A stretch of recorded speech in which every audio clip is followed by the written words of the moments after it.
बहुत दूर सभ्यता से कटे हुए एक गहरे और अंधेरे जंगल में रात कभी खत्म नहीं होती थी। आसमान हमेशा धुंध से ढका रहता और पेड़ों की शाखाओं के बीच से अजीब फुसफुसाहट सुनाई देती। कहते हैं यह जंगल मृत आत्माओं का घर है, यहाँ जिंदा कोई नहीं लौटता। एक रात जब ठंडी हवाएं हड्डियों तक चुभ रही थीं, एक साहसी खोजी आरव अपने साथियों के साथ उस जंगल में दाखिल हुआ। उन्हें सुनने में आया था कि जंगल के बीचों बीच एक रहस्यमयी पत्थर है जो किसी भी बीमारी को मिटा सकता है। लेकिन सच जानने वाला हर इंसान कभी वापस नहीं लौटा। जैसे जैसे वे अंदर बढ़ते गए, जमीन पर बिखरी हड्डियां दिखने लगे। अचानक झाड़ियों के पीछे से सैकड़ों ज़ॉम्बी बाहर निकल आए। उनकी सड़ी गली त्वचा से बदबू उठ रही थी और उनकी आंखों में अजीब लाल चमक थी। आरव और उसकी टोली ने तलवार और मशालों से रास्ता बनाने की कोशिश की, मगर जितना मारते उतने और निकल आते।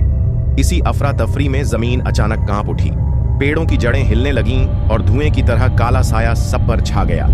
तभी जंगल की गहराई से एक विशालकाय काला अजगर बाहर निकला।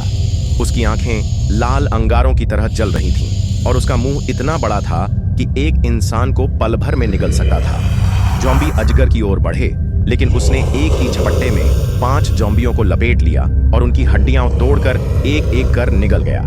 उसकी फुफकार इतनी जोरदार थी कि पेड़ गिरने लगे और हवा में राख फैल गई। अब ज़ॉम्बी और अजगर की लड़ाई शुरू हो चुकी थी।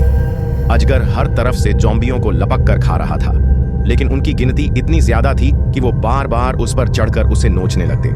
अजगर की काली चमड़ी पर गहरे घाव पड़ गए, मगर हर बार वो और भयानक होकर हमला करता। आरव समझ गया कि अगर वो और उसके साथी इस अफरा तफरी का फायदा उठाकर जंगल से बाहर नहीं निकले तो या तो ज़ॉम्बी उन्हें फाड़ डालेंगे या अजगर निगल जाएगा। वह अपने दोस्तों को लेकर एक गुफा की ओर भागा, लेकिन वहां भी खामोशी नहीं थी। गुफा के भीतर दीवारों पर अजीब लाल लाल हाथों के निशान और छत से टपकता काला खून उन्हें और डराने लगा। पीछे से अजगर की दहाड़ और ज़ॉम्बियों की चीखें गूंज रही थीं। और तभी गुफा के अंदर से एक और भी बड़ा साया हिलता दिखा। कहानी यहीं खत्म होती है। असली रहस्य ये है कि उस गुफा में कौन सी ताकत छिपी थी, दूसरा अजगर, कोई और राक्षस या खुद जंगल का शैतान।